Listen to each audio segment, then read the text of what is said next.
أعوذ بالله من الشيطان الرجيم.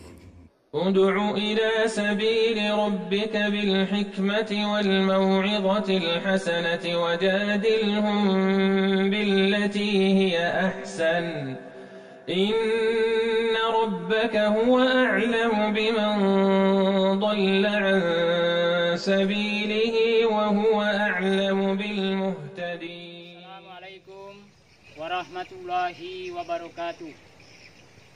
Alhamdulillahilladzi hamdan katsiran thayyiban mubarakan fih. Asyhadu la ilaha illallah wahdahu la syarikalah wa asyhadu anna Muhammadan abduhu wa rasuluh. Allahumma shalli ala Muhammad wa ala alihi wa ashabihi ajmain. Kaum muslimin dan muslimat dimanapun Anda berada yang dirahmati Allah. Agama mengajarkan kita untuk senantiasa menjaga hati dan lisan. Dalam sebuah kisah, satu ketika Luqmanul Hakim dipanggil oleh sang raja.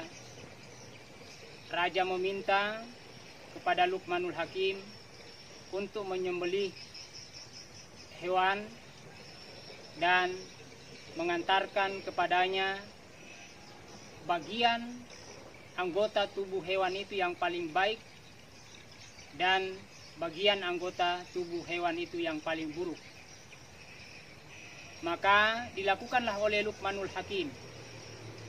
Setelah selesai beliau menyembelih hewan itu, maka diantarkanlah dua anggota tubuh hewan itu yang dianggap paling baik dan yang paling buruk sesuai dengan permintaan sang raja.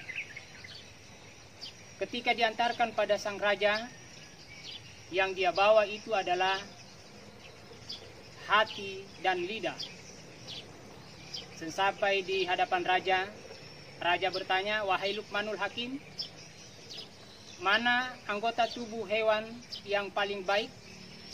Luqmanul Hakim pun menjawab, "Hati dan lidah." Lalu mana anggota tubuh hewan itu yang paling buruk menurut Anda? Maka Luqmanul Hakim juga menjawab, hati dan lidah. Raja bertanya, "Mengapa engkau mengatakan demikian?" Ketika aku bertanya, anggota tubuh yang paling baik, engkau menyodorkan kepada saya hati dan lidah. Demikian pula sebaliknya, ketika aku meminta untuk dibawakan anggota tubuh yang paling buruk, engkau juga memilih hati dan lidah. Apa sesungguhnya maksud Anda? Maka Luqmanul Hakim menjelaskan, "Wahai sang raja, inilah sebuah filosofi kehidupan, bahwa manusia itu ditentukan dua hal, yaitu hati dan lidahnya. Kalau manusia mampu menjaga hati dan lidahnya, insya Allah dia akan selamat.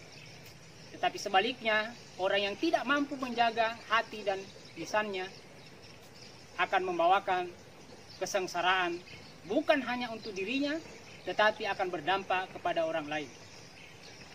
Begitu pentingnya kita memelihara hati. Rasulullah bersabda dalam salah satu hadisnya, di mana beliau berkata, "Inna fil jasadi mudghah." Sesungguhnya dalam jasad seseorang itu ada segumpal daging. Fa in saluhat jasadu kullu. Jika segumpal daging itu baik, maka jasadnya pun akan baik. Wa in fasadat, kalau segumpal daging itu rusak, fasadat jasadu kullu, maka rusaklah seluruh tubuhnya. Ala wahyal qalbu, dan ketahuilah bahwa sesungguhnya dia itu adalah hati. Saudara yang berbahagia, begitu pentingnya kita untuk menjaga hati itu sendiri. Hati yang baik akan menampilkan perilaku yang baik. Sebaliknya, hati yang buruk juga akan menampilkan perilaku dan tabiat kita yang buruk pula. Hati yang buruk menimbulkan sifat-sifat iri, sifat dengki, sifat pendendam, dan lain sebagainya. Sebaliknya, hati yang baik akan menimbulkan sikap-sikap pemaaf, sikap syukur, sikap tawadu, dan lain sebagainya. Saudara-saudara berbahagia, itulah hati itu sendiri. Yang kedua adalah lisan.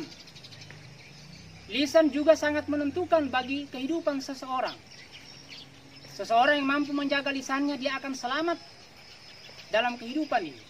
Sebaliknya orang yang tidak mampu menjaga lisannya akan membawakan kesengsaraan pada diri sendiri dan orang lain. Bukankah ciri orang muslim itu adalah orang yang mampu menjaga lisannya? Sebagaimana pernyataan Rasulullah, al-muslimu man salimal muslimuna. Orang muslim itu adalah orang yang mampu memberikan keselamatan kepada saudara muslim lainnya min yadaihi au lisanihi, dari gangguan tangannya dan gangguan lisannya. Saudara yang berbahagia, lisan juga sangat menentukan keselamatan seseorang. Rasulullah bersabda, salamatul insan fi hifdzil lisan. Keselamatan seseorang tergantung bagaimana dia mampu menjaga lisannya. Saudara yang berbahagia, lisan bukan hanya melukai satu orang, tapi bahaya lisan akan menimbulkan bahaya yang berkepanjangan. Bahkan lisan juga akan mampu membunuh manusia itu lebih dari satu. Di mana Allah Subhanahu wa taala berfirman, A'udzubillahi minasyaitonirrajim. Al-fitnatu asyaddu minal qatl. Fitnah itu lebih besar daripada pembunuhan. Orang yang suka memfitnah adalah merupakan orang yang tidak mampu menjaga lisan. Saudara yang berbahagia, puasa yang kita lakukan mendidik kita untuk menjadi orang yang mampu menjaga lisan dan mampu menjaga hati. Kalau keduanya kita sudah mampu menjalankannya, insya Allah kita akan selamat di dunia dan akhirat kelak. Hanya orang yang mampu menjaga lisan dan hatinya akan bertemu dengan Allah di hari kemudian dalam keadaan selamat. Demikian usikum wa ya bitaqwallah fastabiqul khairat. Assalamualaikum warahmatullahi wabarakatuh.